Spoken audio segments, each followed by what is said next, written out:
So guys, welcome to the second lecture of class 8. Chapter is linear equation in one variable. Variable तो तुम लोग पढ़ चुके हो अलजेब्रा में, है ना? ये देखो अलजेब्रिक एक्सप्रेशन नाम का एक चैप्टर था, इक्वेशन था, में तुम लोग इसको पढ़ चुके हो। वेरिएबल्स क्या होते हैं? अगर याद नहीं है तो let's move to the notes वाला पेज। नोट्स वाला पेज में व्हाट आई रोट इज, यहाँ पे इसमें कांस्टेंट एंड वेरिएबल्स होंगे। कांस्टेंट क्या होते हैं?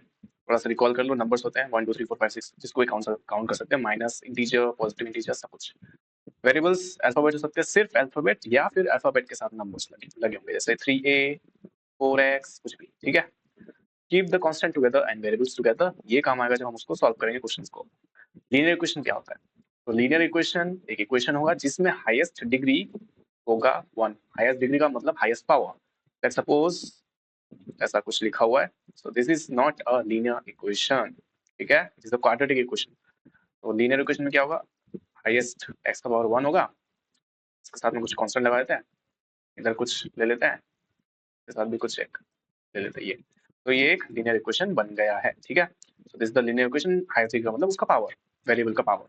x का पावर सबसे बड़ा 1 हो सकता है, y का सबसे बड़ा 1 हो सकता है। There will be two sides, LHS RHS। LHS का मतलब left hand side and RHS का मतलब करेक्ट राइट हैंड साइड, ठीक है। अब राइट हैंड साइड वाले को लेफ्ट हैंड साइड में लेके आएंगे, लेफ्ट वाले को राइट में लेके जाएंगे, वैसे सब कुछ सॉल्व करना है और ये लेके जाएंगे, यहाँ पे ये काम होगा, रूल ये लगेगा। कांस्टेंट को टुगेदर एंड वेरिएबल को टुगेदर साथ में रखना है। चलो एग्जांपल देख लेते हैं एक, ताकि ऐसा समझ में आए। यहाँ पे था शायद एग्जांपल, तो यहाँ पे एक छोटा सा इक्वेशन दिया हुआ है, दिस 2x - 3 = x + 2। उसको यहाँ पे सॉल्यूशन दिया हुआ है, लेकिन अपना दिमाग चलाओ थोड़ा सा। मैं इसको साइड में करके दिखाता हूँ। 2x - 3 = छापोगे तो कुछ समझ में नहीं आएगा।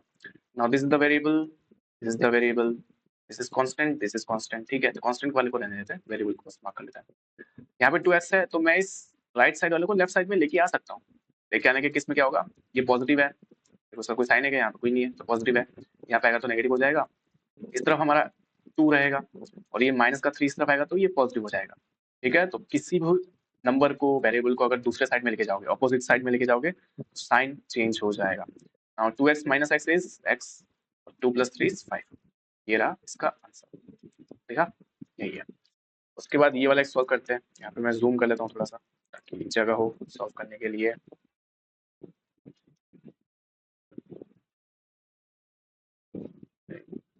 यहाँ पे जगह हो जाएगा शायद, थोड़ा छोटा लिखना पड़ेगा, जाएगा 5x + 7/2 = 3x by 2 - 14। फिर से क्या कर सकते हैं, जो वेरिएबल है उसको किसी एक साइड में लेके जाओ। ऐसा नहीं कि जरूरी नहीं है कि लेफ्ट राइट वाले को लेफ्ट में लेके आओगे, चाहो तो इस 5x को इधर लेके जाओ, ठीक है, और फिर इस -14 को इधर भेज दो, तो जैसा ही मर्जी हो तुम लोग कर सकते हो। मैं इस 5x को इधर ही रखता हूँ, 3x को लेकर आता हूँ, तो ये -3x/2 हो जाएगा। ये -14 था, ये 7/2 जब राइट साइड में आएगा तो -7/2 हो जाएगा। अभी बताया साइन चेंज हो जाता है। तो now if we take the LCM we will get what 2।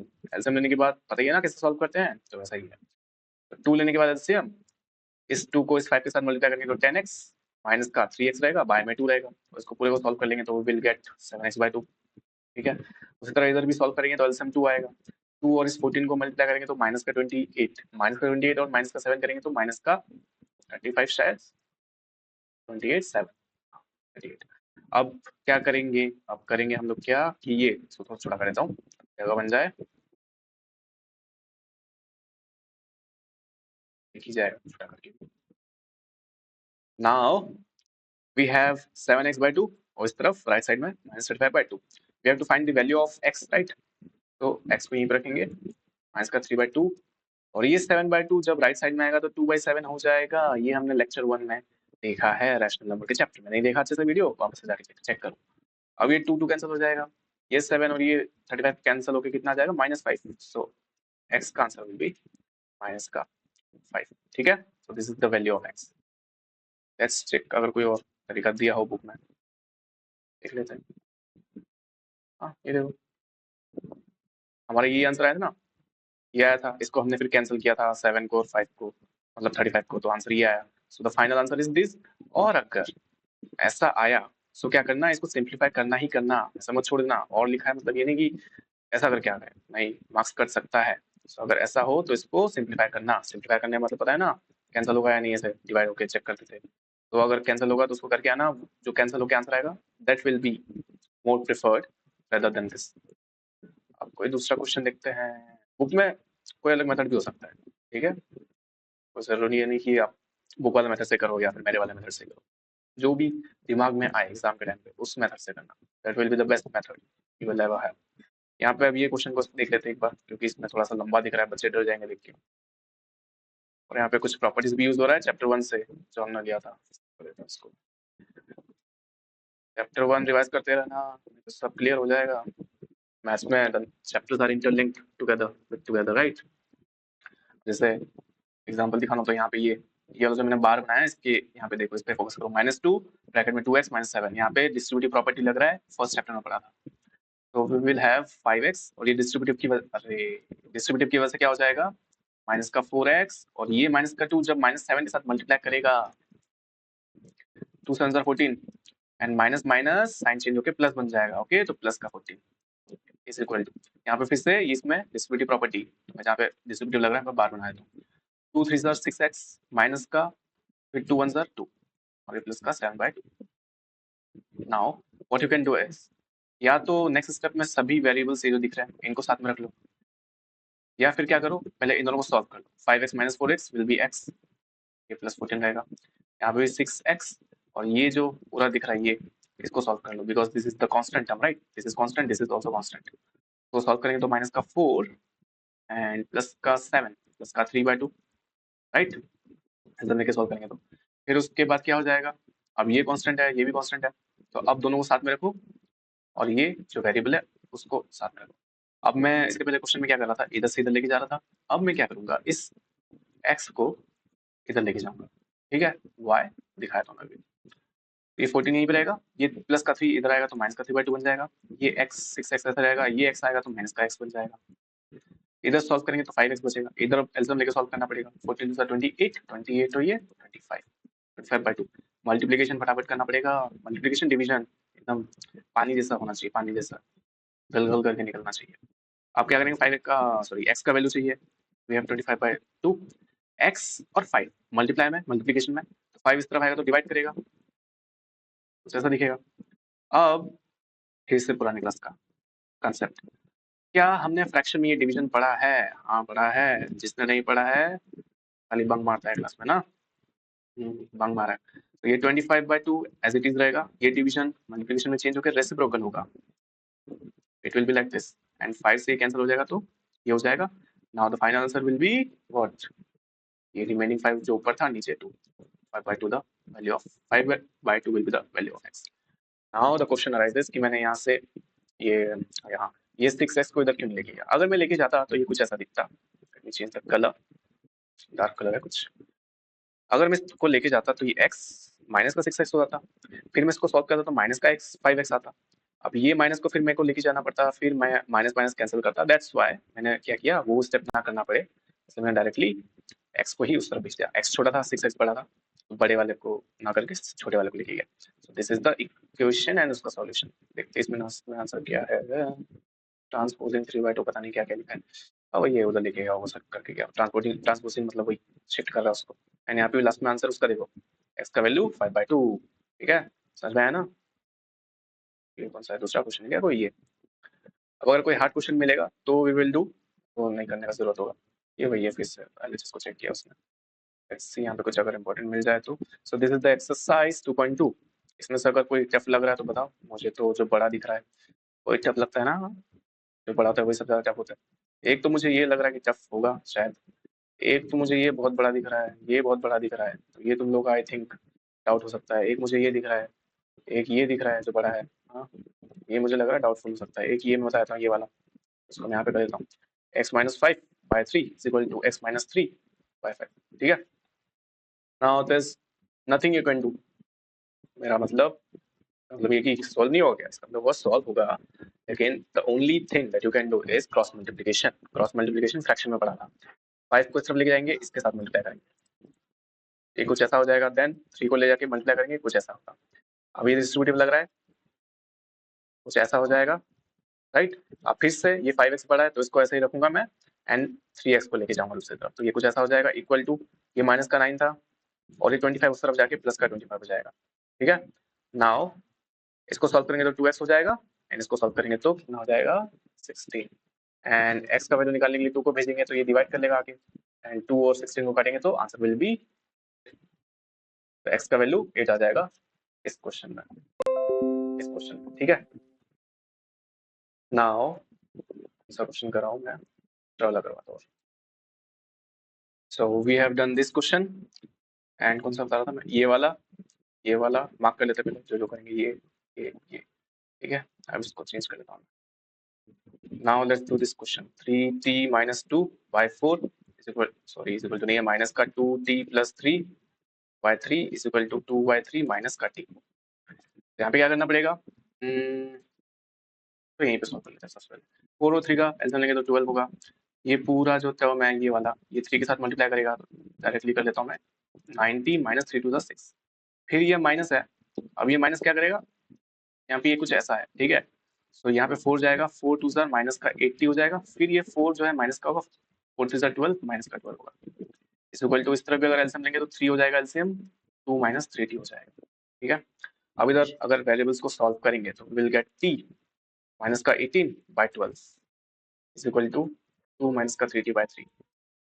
Now फिर से वही जैसा इस क्वेश्चन में हम लोग अटके थे, the only thing that we can do is cross multiplication करेंगे तो 3t माइनस का 18 थ्री ज़र 24 एंड इधर 12 टू ज़र 24 माइनस 12 थ्री ज़र 36 माइनस का 36। अब फिर से क्या बोलते हैं, वेरिएबल्स को साथ में रखना पड़ेगा। साथ में रखने के लिए इस माइनस 36 को इधर लेके आएंगे तो क्या हो जाएगा प्लस का 36, तो इधर ये 3t प्लस का 36t और इधर का 24, ये प्लस का 54 हो जाएगा, ये हो जाएगा 39t और ये हो जाएगा 28। ठीक है, नाउ 78 और 39 को अगर डिवाइड करेंगे तो वी विल गेट 2, तो the answer will be t is equal to, so इसमें t का वैल्यू कितना आ जाएगा 2 और इसका कितना आएगा भूल गया। तो ये वाला भी हो गया, अरे इसको क्यों बता दिया, ये वाला भी हो गया, वो वाला भी हो गया, सब हो गया। अब उसके बाद ये m वाला ट्राई करोगे, ट्राई करना है जैसे इस क्वेश्चन को किया ये 5 वाले को, उसी तरह इस 6 वाले को भी करना है वैसे ही, सेम टू सेम टाइप वैसा को वैसा ही है।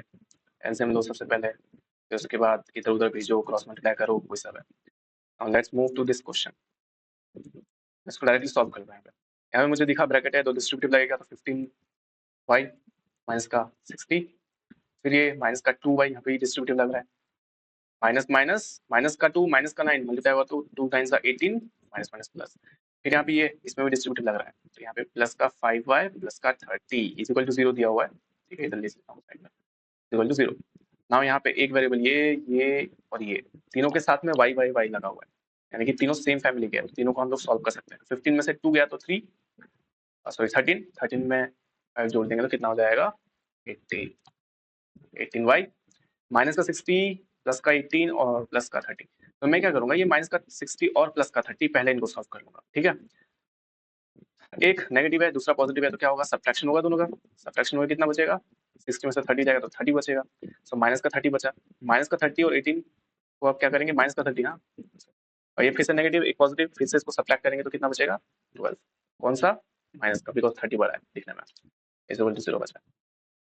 अब इज इक्वल टू क्या हो जाएगा, ये इज इक्वल टू 0 था। अब हम लोग क्या करेंगे, y का वैल्यू चाहिए तो इस वाले को दूसरी तरफ भेजना पड़ेगा, तो नहीं निकल पाएगा, ये ऐसा हो जाएगा, इस तरफ आएगा तो पॉजिटिव हो जाएगा। फिर y को एज इट इज रखेंगे, 18 को भेजेंगे तो डिवाइड करेगा, अभी देखो कट जाएगा 6 12 6 3 18 2 बाय 3 हो जाएगा इसका आंसर। ठीक है, तो ये भी हो गया।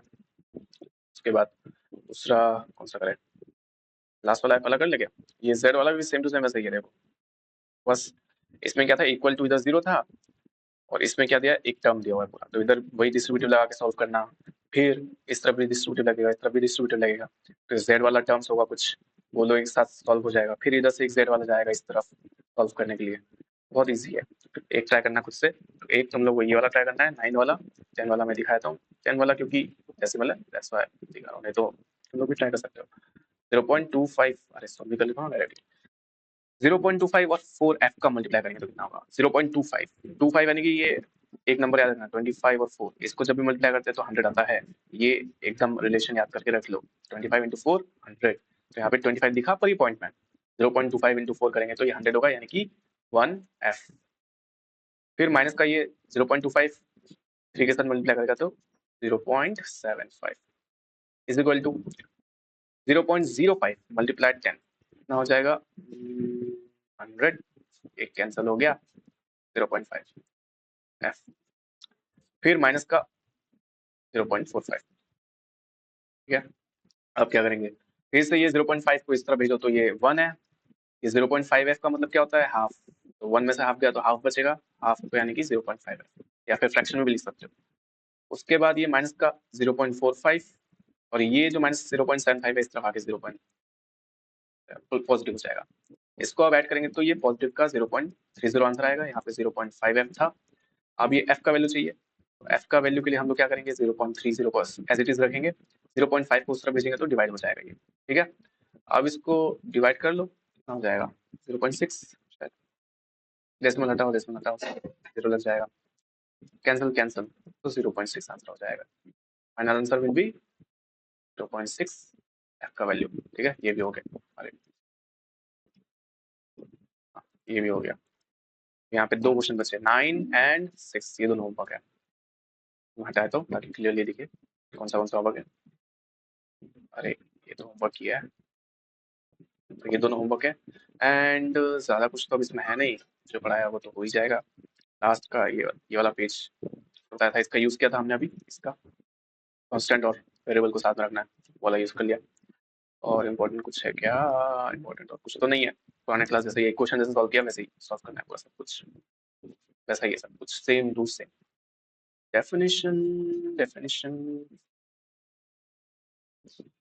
डेफिनेशन ये वाला मार्क कर लेना, ये ये ये ये ये सभी linear equation in one variable, ठीक है। यहाँ पे एग्जांपल यहाँ पे भी लिखा हुआ है linear equation in one variable का, यहाँ पे मैंने लिखा हुआ है डेफिनेशन लास्ट पेज में। अरे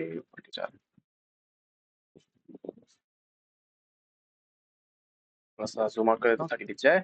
ये linear equation, the highest degree of equation is 1, and यहाँ पे ये हो सकता है, ये लिख सकते हो नोट करने के लिए और एक्स्ट्रा इन्फॉर्मेशन। लीनियर इक्वेशन हो जाएगा and we will meet in the next lecture जो कि है चैप्टर 3 अंडरस्टैंडिंग क्वाड्रिलैटरल्स, ठीक है। तो ये रिवाइज करते रहना, चैप्टर 1 रिवाइज करना बहुत इंपॉर्टेंट है बिकॉज वो सब चीजें यूज हुआ है। चैप्टर 1 एंड 2 दोनों को अच्छे से रिवाइज करना एंड 2 क्वेश्चन होमवर्क है उसको ट्राई करना, करने का नहीं तो फिर कमेंट में बोल सकते हो कि नहीं हुआ या हुआ, बताना, ठीक है।